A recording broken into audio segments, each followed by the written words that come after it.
এই জন্য একজন কবি বলছেন, মাক্কা গায়া ধাক্কা খায়া নাম লাগায়া হাজি।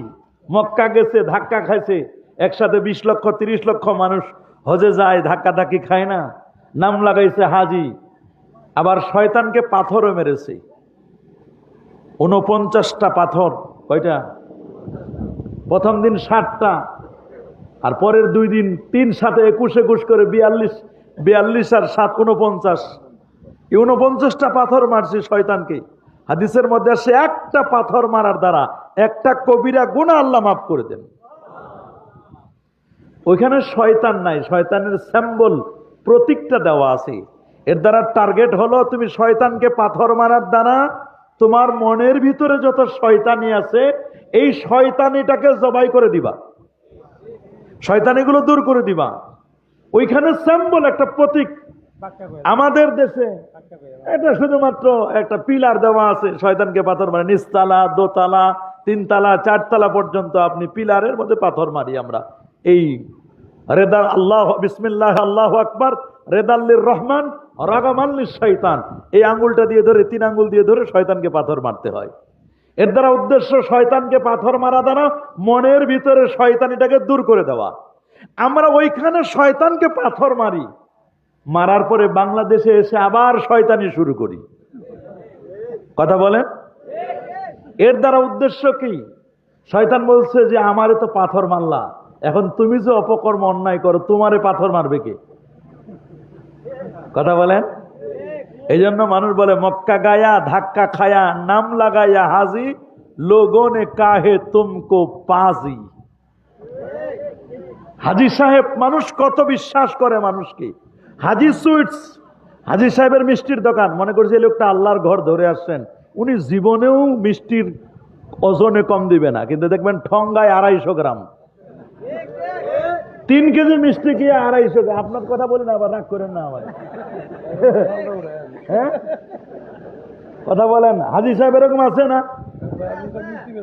মিষ্টি বেছে না, এটা কিন্তু এমনি বলছে। হাজি সুইটস আছে দেখলাম আমি, রডের দোকান, হাজি সাহেবের রডের দোকান, রড সিমেন্টের দোকান। 10 মণ বা 20 মণ রড নিছে, মনে করছে হাজি সাহেব কি আর কম দিবে? ওরে মাবুদ, হাজি সাহেব শয়তানরে পাথর মারছে, মনের মধ্যে শয়তানি রয়ে গেছে। কথা বলেন? এই জন্য হাজি আল্লাহর মেহমান। সুবহানাল্লাহ বলেন। হাজিরা কার মেহমান? আল্লাহ রাসূল বলেন, ইন্নাল হাজ্জা ওয়াল উমরা ওয়াফদুল্লাহ। হাজি এবং উমরাকারী আল্লাহর মেহমান, আল্লাহ দাওয়াত দিয়ে নিয়ে গেছেন। সুবহানাল্লাহ বলেন। এই জন্য হজে গেলে কোনো বদনাম গাইতে হয় না, এসেও কোনো কষ্টের কথা বলতে হয় না। কারণ যদি কষ্টের কথা বলেন তাহলে তো আল্লাহ তো মেজবান করে দাওয়াত নিয়ে গেছেন, আপনি যখন বদনাম গাইবেন তখন আল্লাহরে বদনাম গাওয়া হইল। এই জন্য কোনো হাজি হজ থেকে এসে বদনাম গাওয়া যাবে না। আমি সর্বশেষ 3 তারিখে, মানে 2 তারিখে সর্বশেষ যখন আল্লাহর হাবিবের রওজা মোবারক থেকে আসছিলাম, তা আমার এমন একটা জায়গায় ওই সময় আমি বসা, যে এই জায়গায় নবীজির মিম্বর মোবারক আর ওই জায়গায় আল্লাহর নবীর রওজা মোবারকটা আমি 2 চোখ দিয়ে দেখতেছি, একেবারে জালির সাথে আমি বসা। সুবহানাল্লাহ বলেন। আমার ফিলিংসটা হলো, অনুভূতিটা হলো, যাহারে ওই জায়গা থেকে আল্লাহর নবী উঠে, উনি ওইখান থেকে উঠে মেম্বারে বসতেন, আবার যেই পিলারে নবীজি বসতেন ওই পিলারের সামনে সাহাবায়ে কেরাম বসে থাকতেন। এই অনুভূতি নিয়ে যখন বিদায় নিচ্ছিলাম, তখন একজন হাজী সাহেবের চোখের পানি ধরে রাখা যায় না। একজন হাজী সাহেব, তিনি যে আল্লাহর মেহমান, নবীর মেহমান, এটা বলা বড় কঠিন। আমাদের সমাজে মানুষ হজ করতে যায় 60 বছর পর, 70 বছর পর, কিন্তু হজটা করতে হয় 50-এর আগে। কত বাবা? 50-এর। এক দিন 19 কিলো 20 কিলো হাঁটা লাগে। আপনি যখন মুজদালেফা থেকে শয়তানকে পাথর মারতে আসবেন, যত বড় ক্ষমতাশীল হন, একসাথে 40 লক্ষ মানুষ, তার সাথে ভলেন্টিয়ার আরো 20 লাখ, 60 লাখ মানুষ যখন একসাথে রওনা করে, আপনি বুঝেন ফিলিংসটা কেমন, কোন গাড়ি ঘোড়া কি অবস্থা। স্রোতের টানে দেখবেন 10-12 কিলো হেঁটে চলে আসেন, টেরও পান নাই, টের পাবেন পরে। আল্লাহু আকবার। এই জন্য হজ যে কত বড় নিয়ামত। আপনি হাজার আসওয়াদ পাথরটার সামনে যখন যাবেন, আপনার টাকা যদি হালাল হয় তাহলে সমস্ত গুনাহগুলো, ক্যামেরা যেমন ছবি উঠায় না, গুনাহগুলো টেনে নিবি। আল্লাহু আকবার বলেন। এই জন্য বড় বরকতের। আপনারা সভাপতি হিসাবে হাজী মোহাম্মদ রবিউল্লাহ মেম্বার সাহেবকে রেখেছেন, উনি একজন মসজিদের সভাপতি। আল্লাহ কবুল করুন, আল্লাহ মঞ্জুর করুন। উনি মুরব্বী না? বলেন না উনি মুরব্বী না? আল্লাহ রসুল বলছেন আল বারাকাতু মা আকাবিরিকুম। আমার কথাগুলো কি শোনা যাচ্ছে? শুনতেছেন না সবাই? আল বারাকাতু, নবী বলছেন বরকত আছে মা আকাবিরিকুম, তোমাদের মুরব্বীদের মধ্যে বরকত। সুবহানাল্লাহ বলেন। বরকত আছে কার মধ্যে? আমাদের সমাজ ব্যবস্থা এখন চেঞ্জ হয়ে যাচ্ছে, মুরব্বীদের সম্মান নাই। বলেন বলেন বাবা, মুরব্বীদের সম্মান।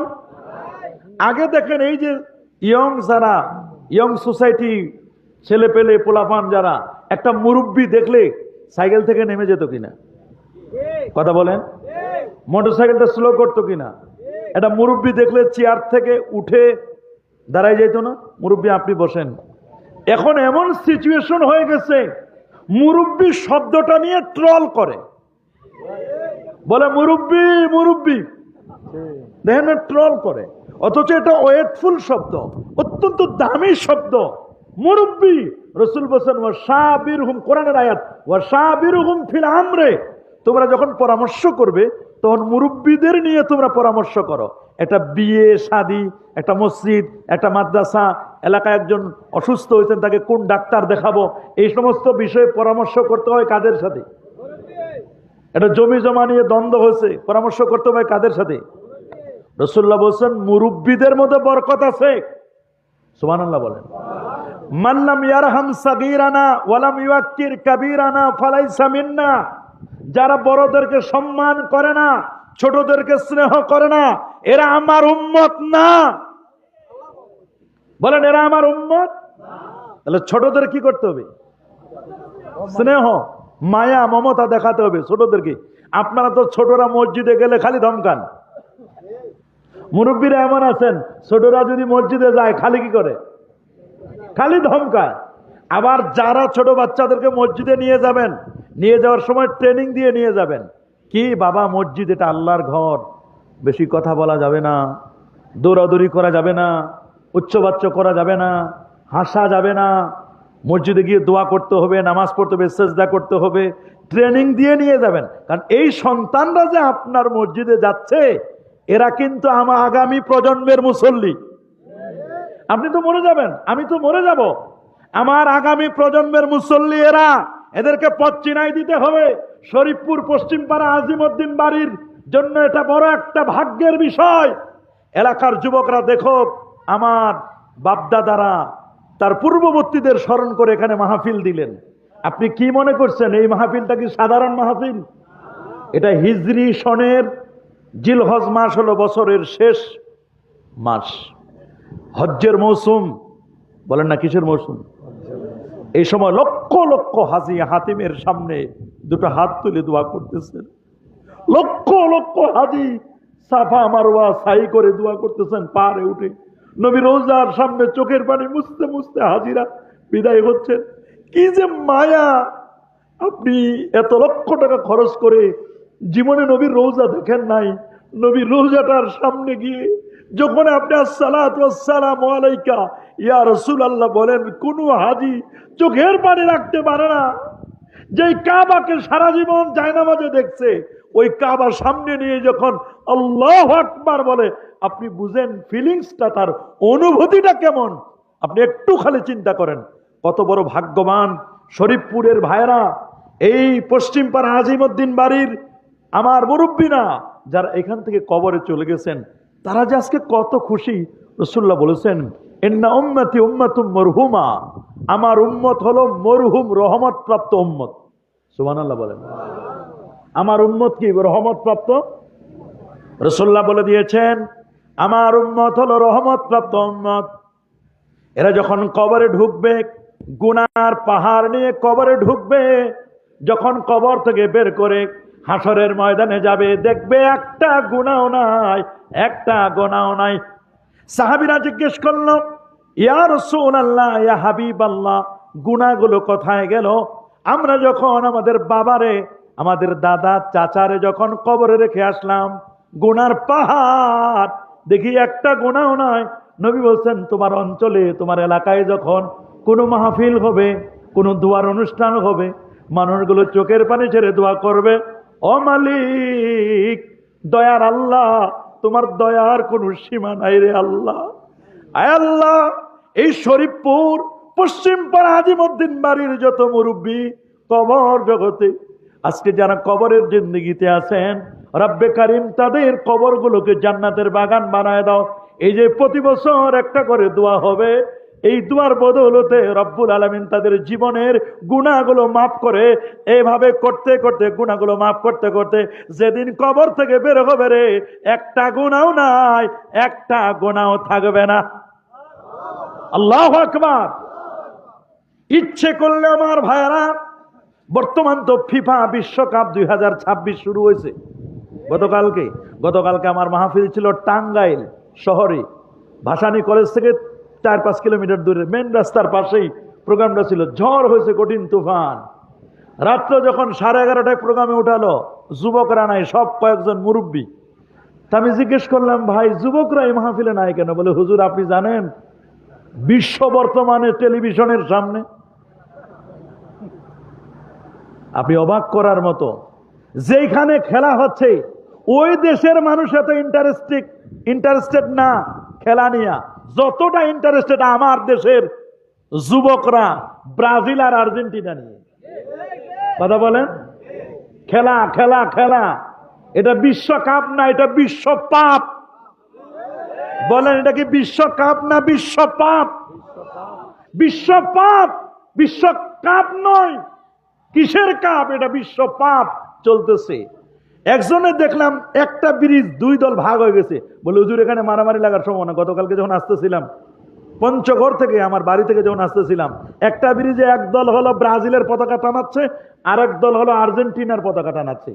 হুজুর গ্যাঞ্জাম বাজবে এখানে, দেখেন। ঠিকই দেখলাম গ্যাঞ্জামের সূত্রপাত হচ্ছেই। ওরা ওই ব্রিজ ভাগাভাগি নিয়ে দ্বন্দ্ব। ব্রাজিলেও এরকম পতাকা টানাটানি চলে না, যেটা বাংলাদেশে চলে। আর্জেন্টিনা বলেন, ব্রাজিল বলেন, এই যে দেখেন তাদেরকে যে সাপোর্ট করতেছেন, কি জন্য? শুধু একটু ভালো খেলে।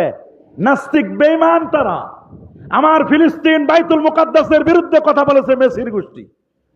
কথা বলেন, নেইমারের গোষ্ঠী তারা আমার মুসলমানদের বিরুদ্ধে কথা বলেছে ফিলিস্তিন নিয়ে, বাইতুল মুকাদ্দাস নিয়ে। আর মুসলমানের ঘরে জন্ম নিয়া ব্রাজিলকে সাপোর্ট করো, আর্জেন্টিনাকে সাপোর্ট করো। একজন জমি বিক্রি করে জার্মানির পতাকা বানাইছে, শুনেন নাই? চিন্তা করে দেখেন, জমি বিক্রি করছে। হাইরে মুসলমান! আহা, আল্লামা ইকবাল বলেছেন, ওজামে তুম হো না সারা তো তামাদ্দুন মে হনুত, জিনকে দেখে কে শর্মা ইয়াহুদ, খুব তো কইছে দুনিয়া হতে বিদায় নিচ্ছে মুসলমান। প্রশ্ন আমার মুসলিম শেথা, সে কি আজ বিদ্যমান? চলন তোমার খ্রিস্টানি আর হিন্দুয়ানি তামাদ্দুন, ইহুদিও আজ শরম পাইবে দেখিলে তোমার সব গুণ। জার্মানও জানে না যে এত ভক্ত বাংলাদেশে আছে। কথা বলেন। আর আমার দেশের মারামারি হয়, আর্জেন্টিনার ব্রাজিল নিয়ে মারামারি হয় না? গতকালকে দেখলাম একজন দুধ দিয়ে গোসল করে দল ত্যাগ করছেন। দেখেন কারবার, শুধু ভৈরবে মারামারি। খেলা হইতেছে কোথায়? আমেরিকা। মারামারি হয় ভৈরবে। আর কয়দিন পর না জানি আর্জেন্টিনা আর ব্রাজিল যেদিন খেলা হবে, ওই দিন মনে হয় পুলিশ মোতায়েন করা লাগবে প্রত্যেকটা টেলিভিশনের সামনে। আল্লাহ জানে কি হবে। শুধু খেলা যদি হতো তা তো হয়তো, খেলার সাথে তো জুয়া। বলেন না, খেলার সাথে কি? বলে আর্জেন্টিনা জিতলে 20 লাখ, ব্রাজিল জিতলে 20 লাখ। যে জিতবে সে টাকা দিবে, সে পাবে। আর যারা হারবে তারা টাকা দিবে। এক তো হারছে দুঃখ, আবার এই দুঃখ নিয়ে আবার 20 লাখ টাকা ওদেরকে পরিশোধ করতে হবে। জুয়া কারে বলে? মানুষকে সর্বস্ব করে দেয়। তো গতকালকে বললো যে হুজুর যুবক না, এই কারণে সবাই টেলিভিশনের সামনে। আমরা মুসলমান। কথা বলেন, আমরা কি? জোরে বলেন, আমরা কি? মুসলমান। হাইরে মুসলমান, দুঃখ লাগে আমার। তা আমার এগুলো বলার কথা নয়। শুধু এতটুকুনই বলতে চাচ্ছি যে আজকে আপনারা যে এই প্রোগ্রামটা সাজিয়েছেন, আপনারা বড় ভাগ্যবান, বড় ভাগ্যবান আপনারা। হজ্জের পরে, কুরবানির পরে আল্লাহর কাছে কিন্তু গোশত পৌঁছে না, পৌঁছে? লা ইয়ানালাল্লাহ লুহুমুহা, আল্লাহর কাছে গোশত পৌঁছে না। গোশত যায় কোথায়? মাশাআল্লাহ বলেন, গোশত যায় কোথায়? এক যায় পেটে, আর কিছু যায় ফ্রিজে, কবরে, ফ্রিজ নামক কবরে। কথা বলেন, লা ইয়ানালাল্লাহ লুহুমুহা, আল্লাহ বলেন ওয়ালা দিমাউহা, গরুটা যে কুরবানি করো রক্তটাও আল্লাহর কাছে পৌঁছে না। রক্ত যায় পৌঁছে জমিনে, রক্ত পৌঁছে জমিনে, গোশত পৌঁছে পেটে। বলে পৌঁছে কোনটা? ওয়ালা কি ইয়ানালুহুত তাকওয়া মিনকুম, আল্লাহ বলেন আমার কাছে পৌঁছে তোমাদের হৃদয়, অন্তরটা। আল্লাহু আকবার।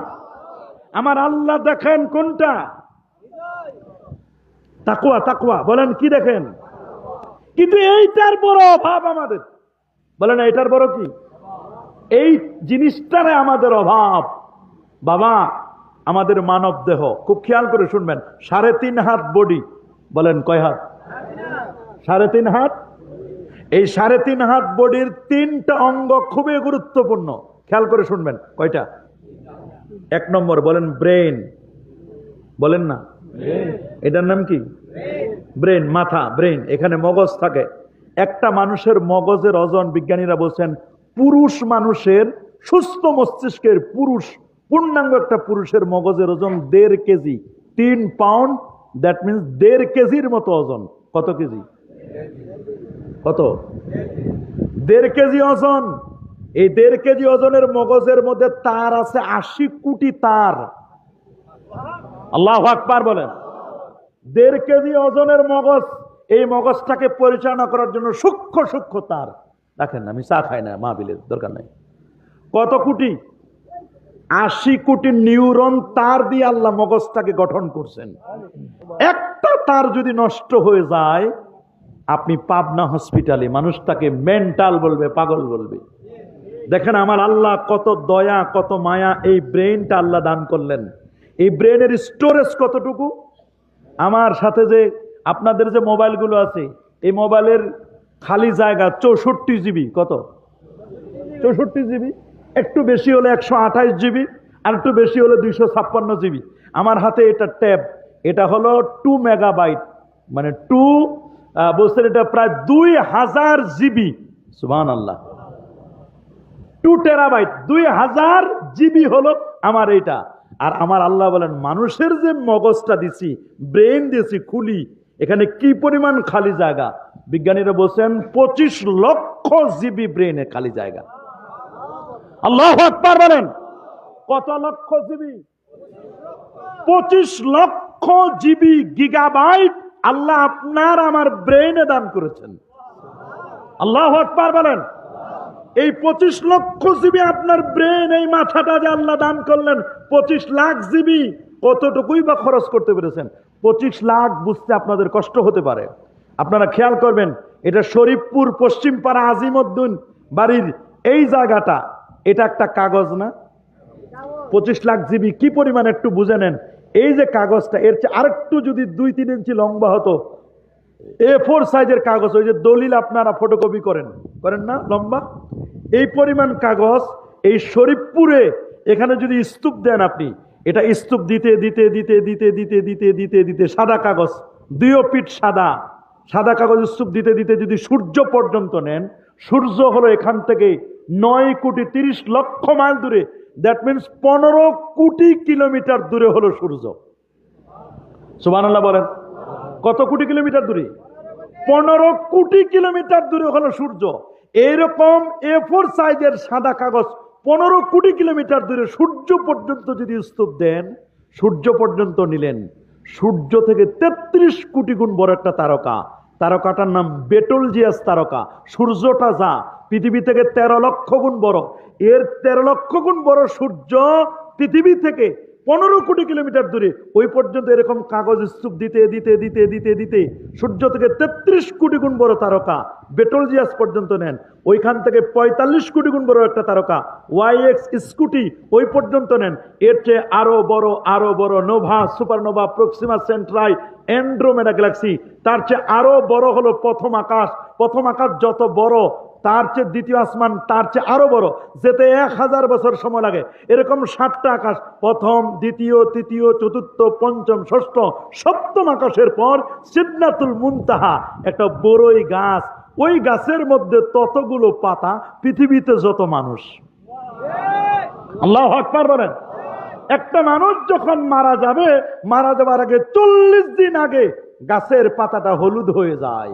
লোকটা সিগন্যাল পায়, ওস্তাদ রেডি হন, চলে যেতে হবে।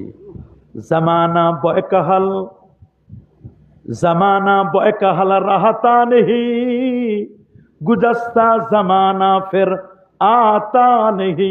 সময় যেটা চলে যায় রে বাজান, এটা আর কোনোদিন ফিরে আসে না। আসে নাকি?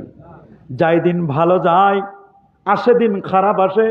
আগের যুগের মানুষগুলো যত ভালো ছিল, সামনে যত দিন আসতেছে বড় খারাপ, হট মেজাজের মানুষ, ভালো কথা ভালো লাগে না, সমাজে শান্তি নাই, মসজিদে শান্তি নাই, বাজারেও শান্তি নাই, মাদ্রাসায় যাবেন শান্তি নাই, নিজের স্ত্রীর কাছেও শান্তি পাওয়া যায় না।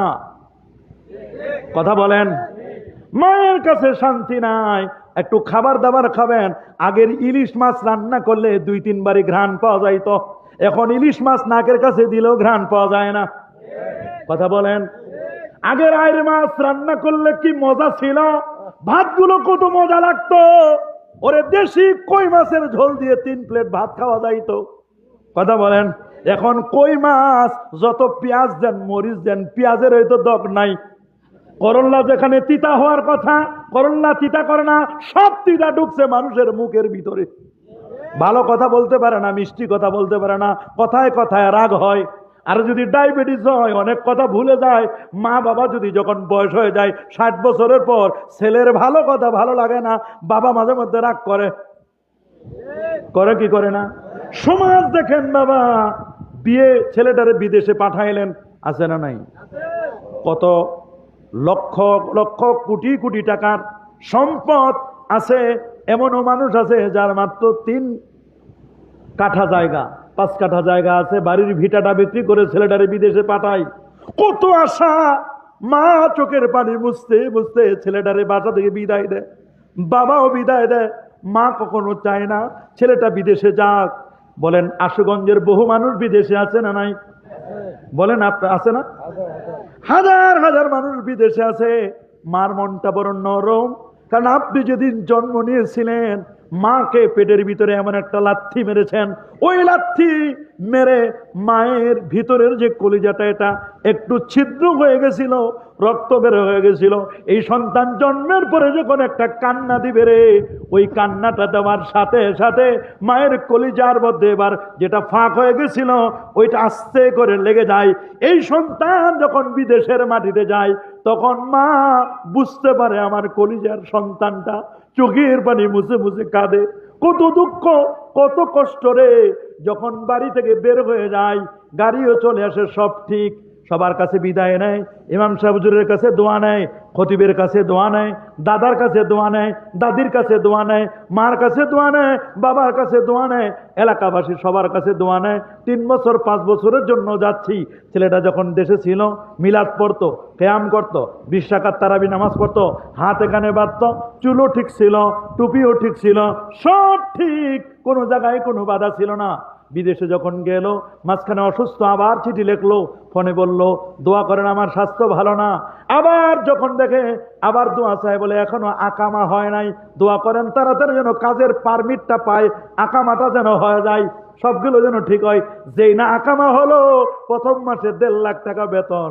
প্রথম মাস গেল, দ্বিতীয় মাস গেল, তৃতীয় মাস গেল, আস্তে আস্তে করে যে হাতটা এই পর্যন্ত উঠতো, আস্তে করে হাতটা আর উপরে উঠে না। এবার হাত এই পর্যন্ত, হাত ছোট হয়ে গেছে, হাতটা যেখানে নিচে মাত্র সারেন্ডার, আত্মসমর্পণ, এটা আর নিচে দেয় না, হাতটা আস্তে আস্তে করে উপরে উঠলো।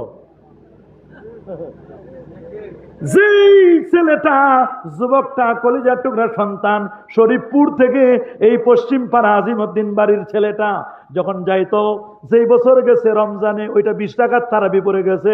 ওইখানে যখন রমজান মাস বলে কয় রাকাত পড়লাম, সবাই 8 রাকাত পড়ে, আমি আর কি করব। 8 রাকাত পড়লো, মিলাদ নাই। ছেলেটা 2-3 বছরে যখন টাকা পয়সা হলো, বাড়িতে আসলো, লম্বা জুব্বা, বলেন জুব্বাটা দবদবে সাদা লম্বা জুব্বা, টাকনুর নিচ পর্যন্ত, মাথায় একখান রুমাল দিল, বলেন না কি দিল? যাওয়ার সময় যে ছেলেটা লাকেজ ভরে ভরে দোয়া নিল, মায়ের দোয়া, বাবার দোয়া, আত্মীয় স্বজনের দোয়া, সবার দোয়া নিল। এই ছেলেটা বিদেশ থেকে এসে মসজিদে যখন নামাজ পড়তে গেল, ইমাম সাহেব মাগরিবের নামাজের পরে একটু দোয়া করে, আসরের পরে দোয়া করে, বলে মিলাদ আছে, বলে হুজুর এই বেদাতি হুজুরকে ঠেকাও। এই হুজুর কোথায় পেলেন দোয়া, কোথায় পেলেন মিলাদ? এগুলো বেদাত, হারাম, এগুলো করা যাবে না। নতুন জায়নামাজ আছে, বগলের মধ্যে জায়নামাজ লইছি, জায়নামাজ নিয়ে প্রথম কাতারে 8 রাকাত, 8 রাকাতের পরে ঘুরে দেখে চলে যাবে, ওর দলে কেউ নাই, ও 8 রাকাত পরে ব্যর্থ হয়ে চলে আসছে, সবাই তো 20 রাকাত পরে নেওয়ালা। কথা বলেন, কথা বলেন। দেখেন সমাজ কেমনে পরিবর্তন হয়। এরকম একটা গেছে, আরেকজন যাবে, আস্তে আস্তে আস্তে করে সমাজের মধ্যে পরিবর্তন হয় কি হয় না? আস্তে আস্তে বলে সুন্নত লাগে না। বর্তমান তো তাই শুরু হয়েছে। জুমার দিন আজকে গেলে না, বলে না, হজের পরে সে আজকে প্রথম জুমা পড়ালাম আমি মোহাম্মদপুর টাউন হলে, দেখলাম তো মুসল্লিদের কি অবস্থা। একজন দেখলাম দোয়া না করেই তো চলে গেল। বলেন সমাজে আছে না? যাবার সময় ব্যাগ ভরে দোয়া নিয়ে গেল, কি ভরে? লাকেজ ভরে ভরে দোয়া নিয়ে গেল। আর আসার সময় বিদেশ থেকে আনলো কম্বল। কি আনছে? দোয়া বিদেশে রেখে আসে। বলে দোয়া লাগে না। বলে কি দোয়া লাগে? 20 রাকাত তারাবি লাগে না, এইটা লাগে না। কিসের মা বাবার জন্য দোয়া, কিসের ইসালে সওয়াব, কিসের কুলখানি, 7 দিনের পরে কিসের দোয়া? দাড়ি লাগে না, টুপি লাগে না, টুপি ছাড়া নামাজ পড়ে। আস্তে আস্তে দেখেন সমাজ অস্থির। আগে দেখেন যেই ছেলেটা মা বাবার পা ছুঁয়ে সালাম করত, ছেলেটা বলছে এখন আর এগুলো লাগবে না। বলেন এগুলো এগুলো জায়েজ না, এগুলো মাথা নিচু করলে সেরেক হয়ে যায়, সেজদা হয়ে যায়, এগুলো এখন করা যাবে না। দেখেন আস্তে আস্তে আস্তে আস্তে সমাজ ব্যবস্থায় কিভাবে পরিবর্তন হচ্ছে। দেখবেন আর কয়দিন পর মিলাদ পড়ার একজন লোক পাবেন না। বলে গেলাম আমি, আপনাদের সন্তানদেরকে যদি ঠিক না করেন, দেখবেন আর কয়দিন পর লোক পাবেন না, দোয়া করার লোক পাবেন না। শরীফপুরের পশ্চিম পাড়ার আজিমপুরের এই বাড়িওয়ালারা চিন্তা করলো আমরা একটা মাহফিলের আয়োজন করি, একজন আলেম আসবে, মুসাফির আসবে, দোয়া করবে। এই দোয়ার দ্বারা আমাদের পরিবার পরিজন, কবর জগতে যারা গেছেন তারা শান্তিতে থাকবে, যারা অসুস্থ আছেন তাদের জন্য হুজুর দোয়া করবে, এরা আল্লাহ চাহে তো দোয়ায় সুস্থ হতে পারে। এই যে বিষয়টা আস্তে আস্তে আস্তে আস্তে এগুলো দেখবেন উঠে যাবে সমাজ থেকে। রাসূলুল্লাহ বলেছেন বাদিরু বিল আমালিস সালেহা, নেক আমলের দিকে অগ্রসর হও। ফিতানান কাকিতাইল লাইলিল মুসলিম, তোমাদের কাছে ফিতনা আসতেছে অন্ধকার রাতের মতো। ইউসবিহু মুসলিমান ওয়া ইউমসি কাফিরা, সকালে মুসলমান বিকালে কাফের। বলেন সকালে মুসলমান বিকালে কাফের। ওয়া ইউমসি মুমিনান, সন্ধ্যায় যে লোকটি মুমিন ছিল সকাল বেলায় এই লোকটা বেঈমান হয়ে যাবে, ইমানের ফোল্ডারে তার জায়গা থাকবে না। কেন কেন কেন বাবা? বাবা কারণটা হলো একজন বলছে নবীজি মরে পচে গলে শেষ, এটাকে সে লাইক দিল। বলেন আমার নবীর ব্যাপারে আমাদের আকীদা কি নবী মরে পচে গলে শেষ? কি আমার নবীর শাফাআত আমরা চাই না? কারা কারা চান হাত তুলে দেখান তো, কি নবীর শাফাআত চাই কি চাই না? আমার নবীর শাফাআত করতে পারবেন না? কি বলেন পারবেন কি না? নাকি নবী মরে পচে গলে শেষ হয়ে গেছে? এই নবী মরে পচে গলে শেষ? আরে বাবা আমার রাসূল জিন্দা নবী, হায়াতুন নবী, একটা দুইটা প্রমাণ না। হাজী সাহেবরা যখন হজে যান, যাওয়ার পরে নবীরে যখন সালাম জানায়, ওইখানে নবীকে বসে সালাম দেওয়ার কোনো সুযোগ নাই, আছে নাকি? সবাইকে দাঁড়ায়া সালাম দিতে হয়। আসসালাতু ওয়াসসালামু আলাইকা ইয়া রাসূলুল্লাহ, আসসালাতু ওয়াসসালামু আলাইকা ইয়া হাবিবাল্লাহ। আপনি যখন সালামটা দিবেন, নবীজির একটা ছিদ্র আছে, ওই লেখা আছে সাল্লাম হাজা, এখানে এই ছিদ্রের মধ্যে তুমি নবীকে সালাম দাও। নবীকে সালামটা দেওয়ার পরে পাশে রয়েছে আবু বকর সিদ্দিক রাদিয়াল্লাহু তাআলা, তাকে সালাম দিতে হবে। পাশে ফারুক আযম বাবারে প্রতিদান কি জিনিস? আল্লাহ নবীর ইন্তেকাল হলো। নবীর কি হলো? নবী যখন অসুস্থ, নবী যখন কি প্রচন্ড অসুস্থ, নবীজির কাছে জিবরিল আমিন একবার আসলেন ৬২টা রোগের লিস্ট নিয়ে। কয়টা? ৬২টা রোগের লিস্ট নিয়ে। বলে হুজুর, যে কোনো একটা রোগ আপনারে নিতে হবে, কোনটা নেবেন আপনি? ৬২টা রোগের লিস্ট বলেন, বলেন একটা একটা করে বলেন। ৬২তম লিস্ট দেখালাম। বলে এটার নাম কি? বলে এটার নাম হুম্মা, জ্বর। বলে জ্বর হলে কি হবে? বলে শরীরের মধ্যে কাঁপনি সৃষ্টি হবে, মাথা ব্যথা হবে, জ্বর, মাথা ব্যথা। নবীজি বলছেন ওগুলো আমার লাগবে না, আমার এইটা দেন। আল্লাহ নবীর জীবনের শেষ সময় প্রচন্ড জ্বর আসলো। সুবহানাল্লাহ, প্রচন্ড কি আসলো? জ্বরে নবীজি কাঁপতেছে। আম্মা জান আয়েশা সিদ্দিকা রাদিয়াল্লাহু তাআলা আনহা নবীকে দোয়া পরে পরে ফু দিচ্ছেন, মানে নবীজির হাতে ফু দিচ্ছেন, নবীজির হাতটা তার দেহের মধ্যে মাসাজ করে দিচ্ছেন। আল্লাহ নবী বলছেন আমার প্রচন্ড মাথা ব্যথা, আমাকে খাইবার যুদ্ধের সময় আমাকে যে বিষ মিশায়ে খাবার খাওয়াইছে, ইহুদি মহিলা আমাকে মারার জন্য ষড়যন্ত্র করছে, ওই বিষ নাকের কাছে নিছি। জিবরিল বলছেন এবং ওই বিষ মিশ্রিত খাবারও কথা বললো আমার সাথে, হুজুর আপনি আমাকে খাবেন না, আমার মধ্যে বিষ মিশানো আছে। ওই যে নাকের মধ্যে বিষ মিশানো, বলছেন ওই নাকে বিষটা যাওয়ার কারণে আমার প্রচন্ড মাথা ব্যথা। নবীর প্রচন্ড জ্বরে নবীজি আক্রান্ত। 2 জন মানুষের জ্বর হলে যা না হয়, নবীজি একাই কাতরাচ্ছেন। ওই মুহূর্তে নবীজি বললেন আমার উম্মতের কি অবস্থা? বলে উম্মতের ভালো অবস্থা। নবীজি হযরতে আয়েশা রাদিয়াল্লাহু তাআলা আনহাকে বললেন, আয়েশা তোমার বাবা আবু বকরকে বলো আমার জায়গায় দাঁড়াইয়া যেন নামাজ পড়াই দেয়। ঘন্টার পর ঘন্টা সাহাবীরা দাঁড়ানো, নবী আসবেন, নবীর পিছনে নামাজ পড়বেন, কিন্তু নবী এখনো আসেন না। মা আয়েশা রাদিয়াল্লাহু তাআলা আনহা বলেন, ইয়া রাসূলুল্লাহ, আমার আব্বা বড় নরম দিলের মানুষ, আপনি যে জায়গায় দাঁড়ান ওই জায়গার আমার আব্বা মনে হয় দাঁড়াতে পারবেন না, আপনি অন্য কাউকে বলেন। নবীজি বলেন, আয়েশা আমি দেখতেছি তোমার বাবার চেয়ে যোগ্য আর কেউ নাই, তাকেই বলো। ইন্না আফজালান নাস বাদা আম্বিয়া আল্লাহ আবু বকর, নবীদের পরে যদি কোনো ভালো মানুষ থাকে সেই ভালো মানুষটি আবু বকর, আপনি নবীদের পরে আপনি। হিজরতের রাতের ঘটনা, এক রাতের আমল যদি একটি পাল্লায় দেওয়া হয়, গোটা পৃথিবীর মানুষের আমল নামা আরেক পাল্লায়, সিদ্দিক আকবরের আমলের পাল্লাটা ভারী হয়ে যাবে। আল্লাহু আকবার বলেন। আয়েশা তোমার বাবাকে বলো, ইয়া রাসূলুল্লাহ আব্বাজান ছাড়া অন্য কেউ নাই, না তোমার বাবাই যোগ্য। সিদ্দিক আকবর নামাজ পড়াচ্ছিলেন, কয়েক ওয়াক্ত, মোট 21 ওয়াক্ত নামাজ পড়ালেন নবীর জীবিত অবস্থায়। আল্লাহু আকবার বলেন।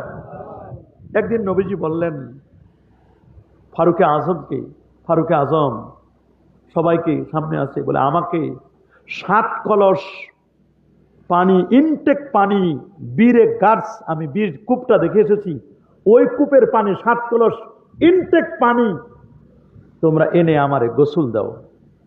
আল্লাহ নবীকে একটা উঁচু জায়গায় নিয়ে নবীকে গোসল দেওয়ানো হলো। সাহাবীরা জিজ্ঞেস করলেন, ইয়া রাসূলুল্লাহ স্বাস্থ্যটা কেমন লাগতেছে? নবী মাথা উঠাই বললেন, একটু ভালো লাগতেছে, একটু আরাম বোধ হচ্ছে গোসলের পরেই। আমার উম্মতের কি অবস্থা একটু দেখি। আল্লাহ নবী যখন উম্মতের অবস্থা দেখার জন্য গেলেন, সিদ্দিক আকবর নামাজের মধ্যে নবীকে দেখে উনি পিছনে চলে গেছেন। সুবহানাল্লাহ বলেন। নবীজি এত বলছেন যে তুমি থাকো, উনি অসম্ভব, নবীর জায়গায় থাকতে পারেন না। নবী আসলেন, আমরা হলে ফতোয়া দিতাম নামাজ ভঙ্গ হয়ে গেছে, কিন্তু অবাক করার মতো কোনো আলেম ফতোয়া দেয় নাই নামাজ ভঙ্গ হয়ে গেছে, কেউ ফতোয়া দেয় নাই। নবীজির ইন্তেকাল হলো, আপনি শুনলে অবাক হবেন। নবীজির ইন্তেকালে সাহাবায়ে কেরামের মধ্যে এমন পরিস্থিতি হলো, সাহাবায়ে কেরাম সবাই অন্ধকার মনে হয় নেমে আসলো। কেউ কেউ তো 2টা দল হয়ে গেল, একদল সিদ্দিক আকবরের দল, আর এক দল ফারুকে আজমের। ফারুকে আজম বলছেন নবীজি মারা যান নাই, নবীজি মারা যান নাই। উনি বলছেন যদি কেউ বলো আল্লাহ নবী মারা গেছেন, আমার এই তরবারি তাকে আঘাত করবে। বলে নবীজি আল্লাহর দরবারে উঠে যাবেন, নবীজি মারা যান নাই। সিদ্দিক আকবর বললেন, শোনো, মরবে না কেবলমাত্র আমার আল্লাহ। বলেন মরবে না কে? মাইয়াবুদুল্লাহ, যে আল্লাহর ইবাদত করে সে যেন বিশ্বাস করে আল্লাহর কোনো মওত নাই, ওয়াল হাইয়ুল কাইয়ুম লা তাখুযুহু সিনাতু ওয়ালা নাওম। আর যারা মুহাম্মাদের ইবাদত করো, শোনো, ইন্না মুহাম্মাদান কাদ মাত, মুহাম্মদ সাল্লাল্লাহু তিনি ইন্তেকাল করবেন, তিনি ট্রান্সফার হবেন। আল্লাহ নবীর ইন্তেকাল। সিদ্দিক আকবর ফারুক আজমের সামনে তেলাওয়াত করলেন, ওমা মুহাম্মাদুন ইল্লা রাসূল কাদ খালাত মিন ক্বাবলিহির রাসূল আফা ইম মাতা। এতটুকু আয়াত যখন তেলাওয়াত করলেন, হযরত ওমরের তরবারি জমিনে পড়ে গেল, ছটফট করতে লাগলেন। নবীর ইন্তেকাল সহ্য করতে পারলেন না ফারুক আজম। ওই মুহূর্তে পুরো মুসলিম উম্মাকে ট্যাকেল দিলেন নরম মানুষটা। আরহাম উম্মতি বিআবি বকর, আমার সাহাবীদের মধ্যে সবচেয়ে নরম দেলওয়ালা মানুষটি সিদ্দিক আকবর। আল্লাহু আকবার। উনি হাদিস বললেন, আয়াত বললেন, নবীজির ইন্তেকাল সবাই মেনে নিল। এবার বলল প্রথম কাজ, নবীজির দাফন হবে কোথায়? ইখতিলাফ শুরু হলো, নবীকে কোথায় দাফন করা হবে। সাহাবায়ে কেরাম অবাক হয়ে গেল, কোথায় নবীজিকে দাফন করব? সিদ্ধান্ত নিল। তিনটা দল হলো। কয়টা বলেন, খেয়াল করে শুনেন, কয় দল হলো? দেখেন কিভাবে মতবিরোধ তৈরি হলো। তিনটা দল। এক দল বলল, আমরা নবীজিকে দাফন করব মক্কা শরীফে, কাবা শরীফের দরজার সামনে। সুবহানাল্লাহ বলেন। কেন? বলে মক্কা হলো জিওগ্রাফিক্যাল হার্ট, পৃথিবীর হৃৎপিণ্ড হলো মক্কা। 120টা রহমত নাজিল হয় মক্কা শরীফে।